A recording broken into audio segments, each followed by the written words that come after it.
लोग जानते हैं कि हम नाइलेट ओ लेवल के पाइथन लेक्चर सीरीज पढ़ रहे थे, जिसमें कि हम फर्स्ट चैप्टर को कवर कर चुके हैं प्रीवियस वीडियोस में।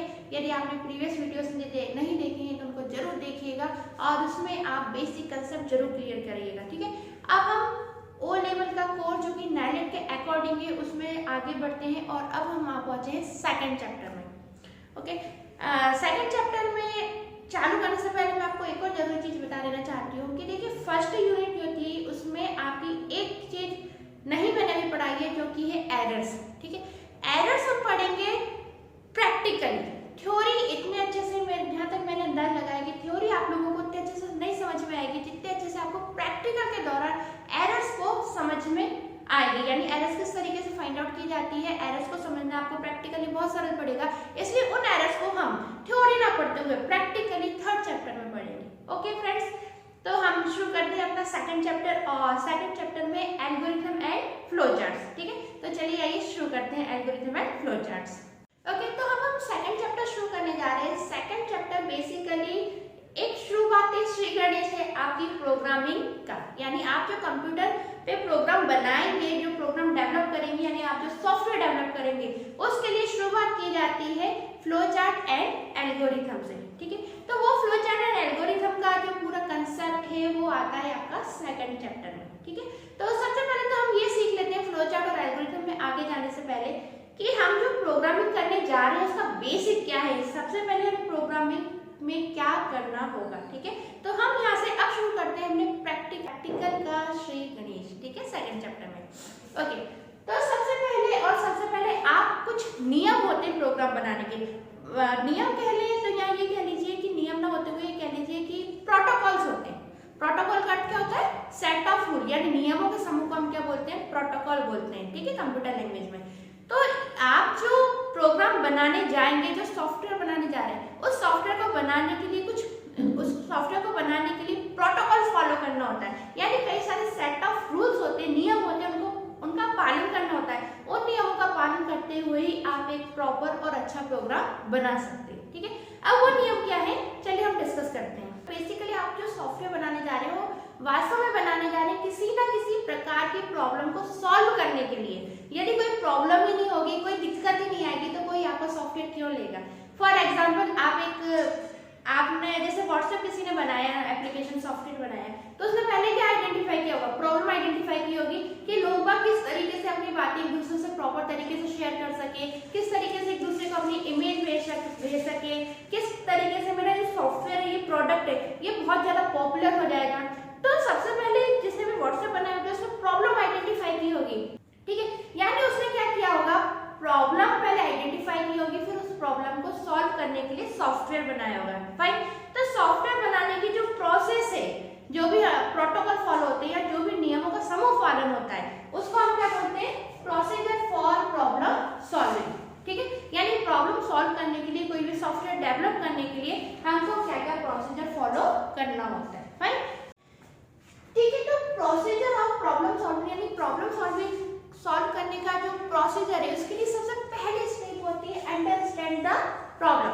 यानी सबसे पहली चीज होती है आप किसी भी प्रॉब्लम को सॉल्व करने जा रहे हैं, सबसे पहली बात आप उस प्रॉब्लम को समझो तो कि वो प्रॉब्लम वास्तव में है क्या। यदि आप यही नहीं जान पाओगे कि प्रॉब्लम है क्या तो आप उस प्रॉब्लम को सॉल्व ही नहीं कर पाओगे। यदि हम अपना लाइव एग्जांपल ले तो मान लो किसी लड़ाई को आप सॉल्व करवाने जा रहे हो तो आपको सबसे पहले पता तो चलना चाहिए कि वो लड़ाई है किस चीज की। ठीक है, तो वास्तव में प्रॉब्लम है क्या, तो प्रॉब्लम सबसे पहले आप आइडेंटिफाई करिए और फिर उस प्रॉब्लम को आइडेंटिफाई करने के बाद अब आप आगे की प्रोसेस पे बढ़िए। ठीक है, तो सबसे पहला प्रोसीजर कहता है अंडरस्टैंडिंग द प्रॉब्लम। सबसे पहली चीज आप प्रॉब्लम समझो, आप समस्या को समझो। ठीक है, तो हम एक व्हाट्सएप का एग्जांपल लेकर चल रहे थे क्योंकि आप सभी लोग सॉफ्टवेयर का यूज करते होंगे। तो सिंपल सी चीज है, सबसे पहले जिसने भी सॉफ्टवेयर बनाया होगा उसके दिमाग में आइडिया आया होगा। ठीक है, आइडिया क्या आया होगा? उसने प्रॉब्लम समझी होगी कि भाई अब आप सबके पास एंड्रॉइड फोन आ चुके हैं, तो अब एंड्रॉइड फोन में सबसे ज्यादा क्या होगा? एंड्रॉइड फोन आ चुके हैं, एंड्रॉइड फोन में बात करने के साथ साथ यदि उपयोगकर्ता को एक दूसरे को मैसेज सेंड करना हो तो किस तरीके से कर सकता है। ठीक है, किस तरीके से वो प्रॉपर तरीके से अपनी इमेज भेज सकता है, अपने टेक्स्ट भेज सकता है, कोई ऑडियो भेज सकता है। अब तो व्हाट्सएप एक बहुत अच्छा कम्युनिकेशन का जरिया है। ठीक है, लेकिन जब नहीं था तब किसी ना किसी के दिमाग में वाली बात तो आई होगी, तो उसने प्रॉब्लम समझी होगी कि अब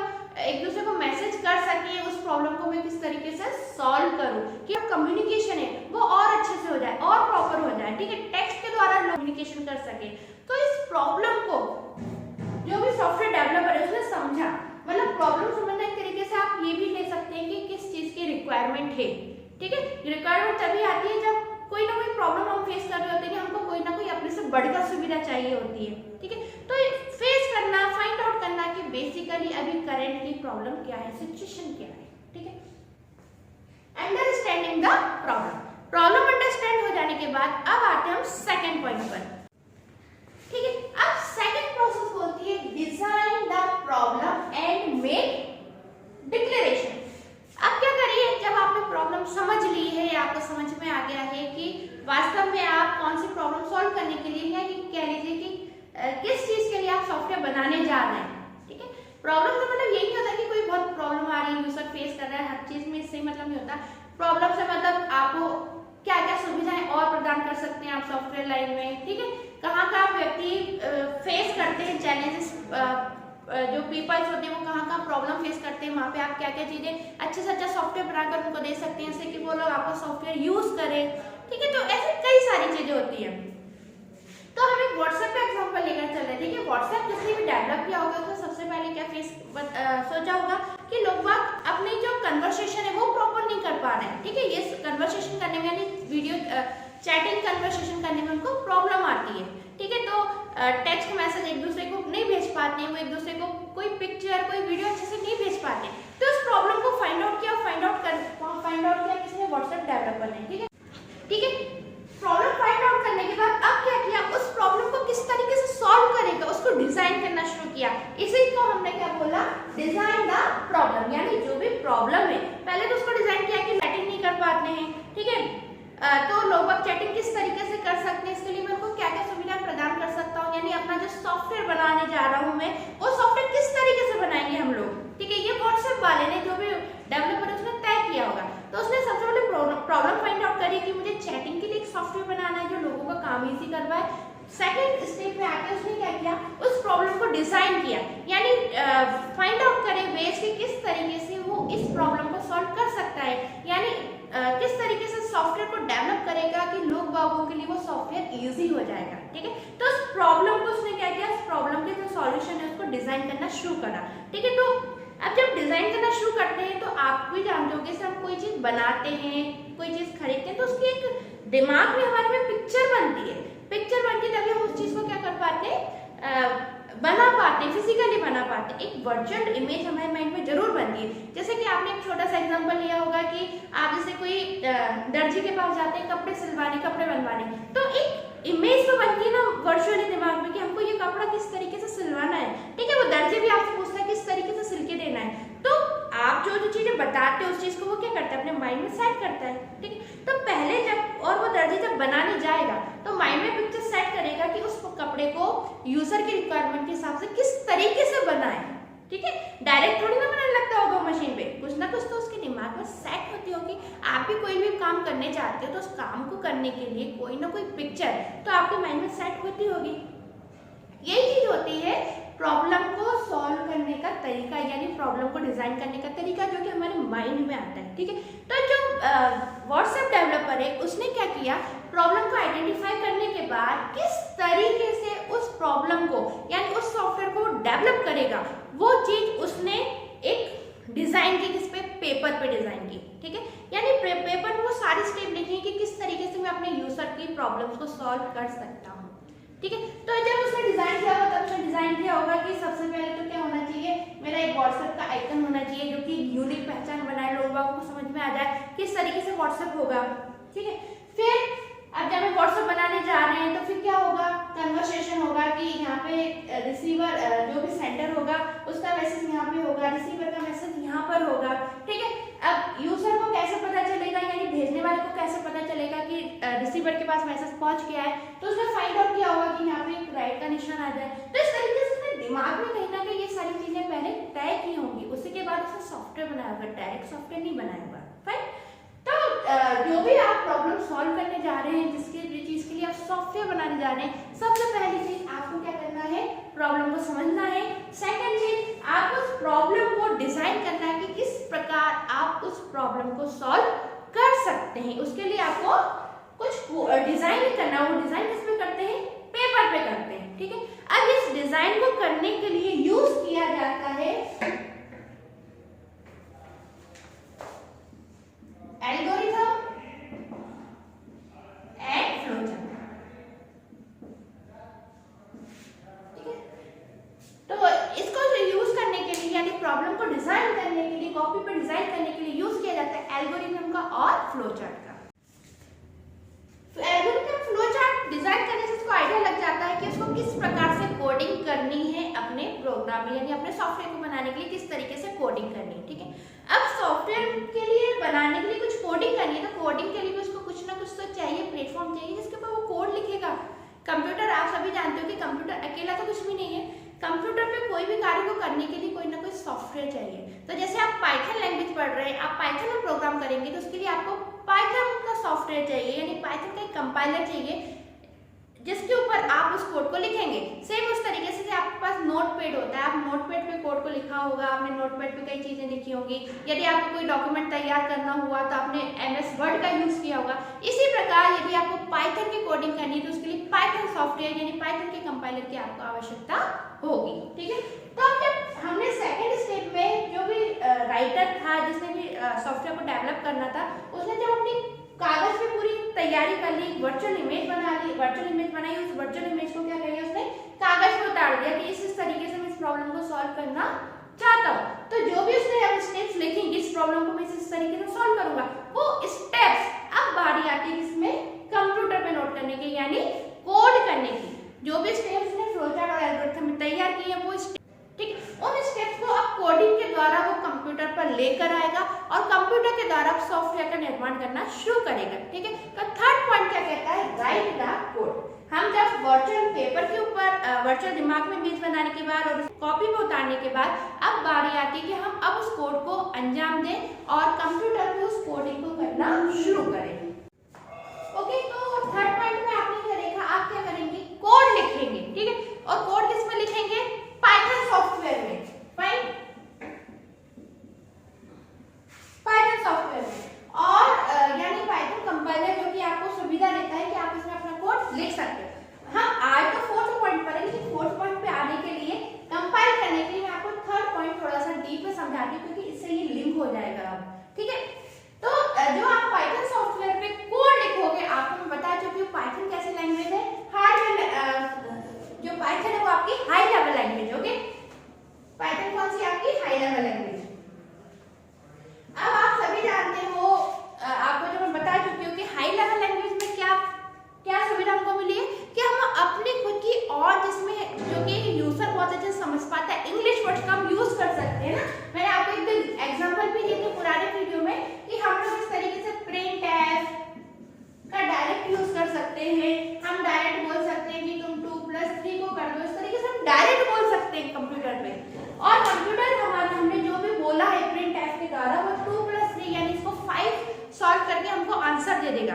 लेकिन बात ये है कि प्रिंट एफ कौन समझता है, यूजर समझता है। यूजर के तो बहुत सरल है, आप लोगों के लिए बहुत सरल है प्रिंट का मतलब समझना कि हमें प्रिंट करानी है कोई भी चीज, लेकिन मशीन नहीं समझती प्रिंट क्या होता है, ठीक है। मशीन नहीं समझती प्रिंट क्या होता है। तो उसके लिए हाई लेवल लैंग्वेज यानी जो पाइथन सॉफ्टवेयर है, इस तरीके से सी कंपाइलर, इस तरीके से कई जो भी सॉफ्टवेयर है आपके हाई लेवल लैंग्वेज के, उन्होंने हमको एक फीचर प्रोवाइड किया है, यानी एक ऐसा यूटिलिटी सॉफ्टवेयर प्रोवाइड किया है जो कि हमारे कार्य को सरल बनाता है और मशीन के कार्य को भी सरल बनाता है, ठीक है। और उस सॉफ्टवेयर का नाम पहले ही बता चुकी हूँ आपको, उसका नाम होता है कंपाइलर। यानी जब यूजर अपना कोड लिख देता है उसके बाद एक सॉफ्टवेयर होता है पाइथन सॉफ्टवेयर में अटैच होता है और उसका नाम होगा कंपाइलर, ठीक है। अब ये कंपाइलर क्या करेगा, कंपाइलर आपने जो भी लिखा है, यूजर ने जो भी कोड लिखा है, इसको क्या करेगा, वो मशीन की भाषा में कन्वर्ट करेगा, ठीक है, मशीन की भाषा में कन्वर्ट करेगा। तो सीधी सी बात है, अब आपने सबसे पहले क्या किया, अपना कोड लिखा, ठीक है। तो थर्ड पॉइंट हमारा क्या कह रहा है कि राइट द कोड। आपने क्या लिखा है, कोड लिखा है। कोड लिखने के बाद अब आप क्या करोगे, अपने प्रोग्राम को कंपाइल करोगे। किसके द्वारा कंपाइल करोगे, कंपाइलर सॉफ्टवेयर के द्वारा कंपाइल करोगे, ठीक है, जो कि पाइथन में अटैच सॉफ्टवेयर आपको मिलेगा, ठीक है। आप अपने प्रोग्राम को कंपाइलर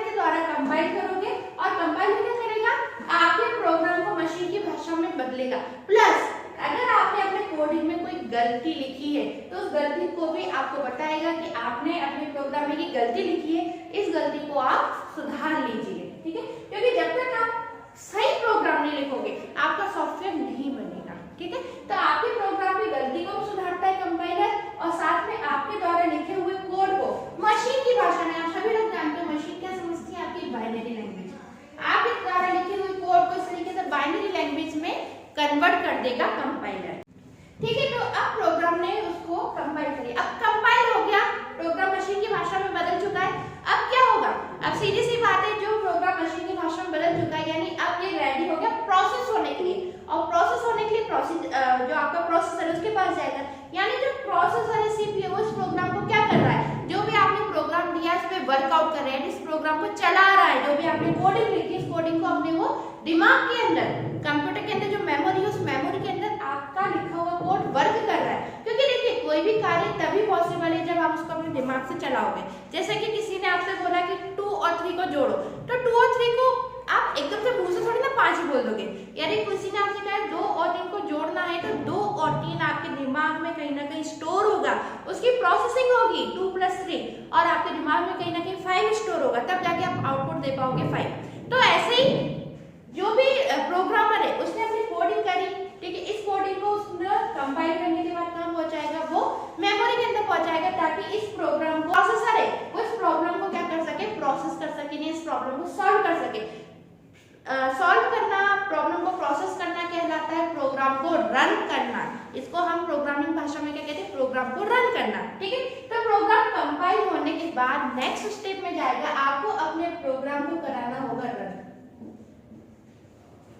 फाइन। अब आपको अपने प्रोग्राम को रन कराना होगा ताकि जो प्रोसेसर है वो आपके प्रोग्राम को प्रोसेस कर सके और उसका आउटपुट जनरेट कर सके, ठीक है। अब जैसे कि हम सिंपल सा एग्जांपल, हम एक व्हाट्सएप का एग्जांपल मैं आपको समझा रही थी, तो व्हाट्सएप का एग्जांपल में मैंने आपको बताया था कि जो भी कोडर था, डिजाइनर था, उसने क्या किया, प्रॉब्लम को समझा, समझने के बाद उसको अपनी कॉपी पे, अपने रजिस्टर पे क्या किया, डिजाइन की प्रॉब्लम की इस तरीके से प्रॉब्लम सॉल्व करूंगा, यूजर्स की प्रॉब्लम इस तरीके से सॉल्व होगी, ठीक है। फिर उसने जो फ्लोचार्ट एल्गोरिथम में जो भी उसने प्रोसेस लिखी कि क्या क्या चीजें मैं अपने सॉफ्टवेयर में करूंगा, किस प्रकार से मैं अपनी कोडिंग करूंगा, ठीक है।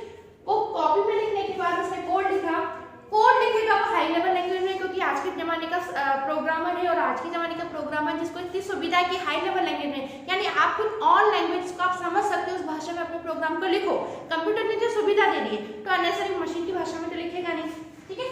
तो वो क्या करेगा, अपना कोड लिखेगा पाइथन सॉफ्टवेयर में, ठीक है, पाइथन या जिसमें भी वो उसने लिखा होगा कोड, हम तो पाइथन पढ़ने जा रहे हैं तो पाइथन को लेकर चलते हैं एग्जाम्पल, ठीक है। उसने अपना कोड लिखा। अब हाई लेवल लैंग्वेज में आप जब कोड लिखते हो तो अपनी भाषा में लिखते हो, अपनी भाषा में जो भी आपने लिखा है, ये ऑन लैंग्वेज जो इंग्लिश लैंग्वेज में आपने प्रिंट लिखा आप समझ सकते हो, लेकिन इसको कंप्यूटर नहीं समझ सकता, ठीक है। तो पाइथन सॉफ्टवेयर हमको एक फीचर प्रोवाइड करता है, कंपाइलर, यानी कंपाइलर सॉफ्टवेयर प्रदान करता है, और वो कंपाइलर क्या करेगा, हमारे द्वारा लिखे हुए कोड को, यदि हमने कुछ गलत लिखा है, यदि हमने कुछ गलत लिखा है तो उस कोड को हमें बताएगा कि आपने कोड गलत लिखा है। जैसे कि मान लो आप यहाँ पे ब्रैकेट लगाना भूल गए, और कंप्यूटर प्रोग्रामिंग यानी आप पाइथन जो लिखने जा रहे हैं उसका नियम है कि प्रिंट टाइप के बाद आपको ब्रैकेट लगाना जरूरी है, ठीक है। मतलब कुछ चीज ऐसी जो मैंडेटरी आपको फॉलो करनी ही होगी, मैंने आपको पहले ही बताया था। जैसे आपकी इंग्लिश हिंदी लैंग्वेज लिखने के कुछ नियम होते हैं, कुछ ग्रामर होती है कि बकायदा क्वेश्चन मार्क लगाइए, क्वेश्चन के बाद आप फुल स्टॉप लगाइए, आप कॉमा लगाइए, उसी प्रकार प्रोग्रामिंग लैंग्वेज लिखने के भी अपने कुछ नियम होते हैं। अब वो नियम क्या कहते हैं, जैसे प्रिंट टाइप लिखा है तो प्रिंट टाइप के बाद आप क्या करो, ऐसे ब्रैकेट का यूज करो। अब मान लो प्रोग्रामर ने ब्रैकेट लगाया नहीं लगाया, भूल गया, तो कंपाइलर बता देगा कि इसको यहाँ पे आपको क्या करना है, ब्रैकेट लगाना है, ठीक है। आप प्रोग्राम को सही कर देते हैं, सही करने के बाद अब आपका जो प्रोग्राम है वो मशीन की भाषा में कन्वर्ट होता है, और कन्वर्ट हो जाने के बाद वो प्रोग्राम सबसे लास्ट में क्या होता है, रन होता है, यानी कंप्यूटर के प्रोसेसर के अंदर जाके वो कोडिंग क्या होती है, प्रोसेस होती है, यानी कंप्यूटर वो वर्क उस पर करता है, ठीक है। जब वर्क हो जाता है तब, ठीक है, फिर फाइनल प्रोसेस आती है टेस्टिंग, डीबगिंग एंड डॉक्यूमेंटेशन की। अब देखिए आपने एक प्रोग्राम बना लिया, अब इस प्रोग्राम की टेस्टिंग क्या कहती है, टेस्टिंग ये कहती है कि आपने जो प्रोग्राम लिखा है इसको प्रॉपर तरीके से टेस्ट करिए कि प्रोग्राम आपने सही लिखा है या नहीं लिखा। जैसे कि आपने तो लिखा है यहाँ पे आप एडिशन करना चाहते हो और आपने यहाँ पे 2 + 3 लिख दिया और जो आउटपुट आया वो तो 5 आ गया, फाइन, बहुत अच्छी बात है। लेकिन मान लो आप यहाँ पे प्लस करवाना नहीं चाहते थे, आप इसको मल्टीप्लाई करवाना ध्यान से सुनिएगा, आप इसको मल्टीप्लाई करवाना चाहते थे लेकिन गलती से आपने यहाँ पे क्या लिख दिया था, प्लस। अब कंप्यूटर तो एक मशीन है, वो नहीं समझ पाती कि यूजर को तो इसको मल्टीप्लाई करना चाहता था लेकिन गलती से उसने प्लस लिख दिया। तो कंप्यूटर एक मशीन है, वो आंसर किसका दे देगा, प्लस का दे देगा। जैसे कैलकुलेटर है, वो ये थोड़ी ना समझ पाता है कि आपके दिमाग में क्या चल रहा है, ठीक है। तो आप करवाना चाहते थे, बहुत ध्यान से सुनिएगा, आप करवाना चाहते थे मल्टीप्लाई लेकिन गलती से आपने लिख दिया प्लस, तो आंसर किसका आ गया, प्लस का आ गया। तो आपको यहाँ पे आंसर मिल गया 5। तब टेस्टिंग के दौरान आप क्या देखेंगे, 2 + 2 × 3, यानी आपके दिमाग में तो क्या है कि मुझे मल्टीप्लिकेशन करना है लेकिन आंसर किसका आ रहा है, प्लस का आ रहा है। तो आप टेस्टिंग के दौरान ये देखेंगे कि वास्तव में जो मैं चाहता था प्रोग्राम बनाना वो आउटपुट आ रहा है या नहीं आ रहा, ठीक है। तो आप समझ गए ये आउटपुट मेरा गलत आ रहा है, यानी ये किसके दौरान समझा, टेस्टिंग के दौरान, ठीक है। आपने टेस्टिंग के दौरान आपने क्या चेक किया, अपना आउटपुट चेक किया कि आउटपुट मेरा 5 कैसे आ रहा है। मैं तो 2 × 3 चाहती थी और 2 × 3 का आंसर तो 6 आना चाहिए, बट मेरा आंसर 5 क्यों आ रहा है। तो 5 में आपने क्या किया, टेस्ट किया कि मेरा प्रोग्राम क्या आ रहा है, गलत आ रहा है। जब आपने टेस्ट किया मेरा प्रोग्राम गलत आ रहा है तो आप क्या करोगे, वापस से कोडिंग में जाओगे और कोडिंग में जाके आप अपनी गलती फाइंड आउट करोगे कि गलती तो मैंने की थी, मैंने यहाँ पे प्लस लिख दिया। तो गलती को फाइंड आउट करना और गलती को सुधारना कहलाती है आपकी डीबगिंग, ठीक है। और अब आपने क्या किया, अपनी गलती को सुधार दिया, आपने यहाँ पे मल्टीप्लाई कर दिया और जब आपका प्रोग्राम फिर से रन करवाओगे, जैसे जब आप यहाँ पे चेंजेस करोगे, कोई भी चेंजेस करोगे, आपको बार-बार उतनी बार अपना प्रोग्राम कंपाइल करना होगा, फाइन। तो आपने अब चेंजेस किए, प्रोग्राम को फिर से कंपाइल किया, फिर आपने अपने प्रोग्राम को रन किया और रन करने के बाद अब आपका आउटपुट एकदम सही आ रहा है। अब आपने फिर से टेस्ट किया कि आउटपुट मेरा सही है, बिल्कुल सही है। जब आउटपुट सही तो डिबगिंग की आवश्यकता नहीं है, क्योंकि डिबगिंग प्रोसेस आप कर चुके हो, एरर को छाट चुके हो कि हाँ मैंने क्या गलती की थी और उस एरर को आप सॉल्व भी कर चुके हो। अब फाइनल स्टेज आती है डॉक्यूमेंटेशन की। तो ऐसा तो नहीं है कि हमने ये तो सिर्फ एक उदाहरण लिया था, एक लाइन का कोई भी प्रोग्राम आप बनाने जाओगे तो कोई मल्टीप्लिकेशन या प्लस सिर्फ के लिए नहीं बनाओगे, आप जैसे कोई कैलकुलेटर बनाओगे, कोई बड़े बड़े सॉफ्टवेयर बनाओगे, ठीक है। तो उस पूरे सॉफ्टवेयर की क्या होती है, बकायदा डॉक्यूमेंटेशन होता है। तो हमने एक छोटा सा एग्जाम्पल लिया था अभी, फाइन। ओके फ्रेंड्स, तो आज के वीडियो लेक्चर में इतना ही। इसके आगे हम नेक्स्ट वीडियो में कंटिन्यू करेंगे। कीप लर्निंग, बने रहिएगा लेक्चर वीडियो में। Thanks for watching.